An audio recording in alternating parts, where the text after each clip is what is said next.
I'm going to go off on a rant right now, just real quick. I feel this fire in me, but it's 2024. It's the beginning of a year.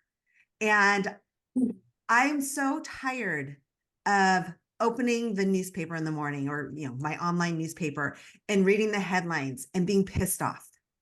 I am so tired of that frustration of what's going on in the world that I started to feel like, before I felt like there's nothing I could do. I'm like, wait a minute. Yes, there is.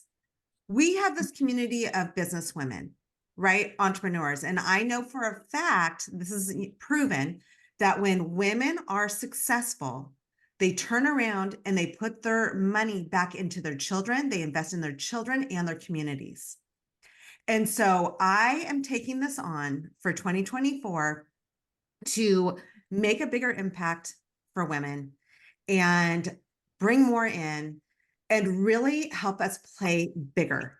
And it's just this fire. I mean, if you've ever met a mad mom, or if you've been a mad mom, you know that passion and that fire that goes into it. And I am feeling it so strong right now. I'm just so pissed at feeling depressed, worried about my kids having kids. And sorry, I usually don't go into this political kind of thing. And Sally, you can, Sally and Ed, you both can testify to this. I usually don't do this, but I'm just so angry right now. But I feel great because this is the power that we have, right? We can do something. And so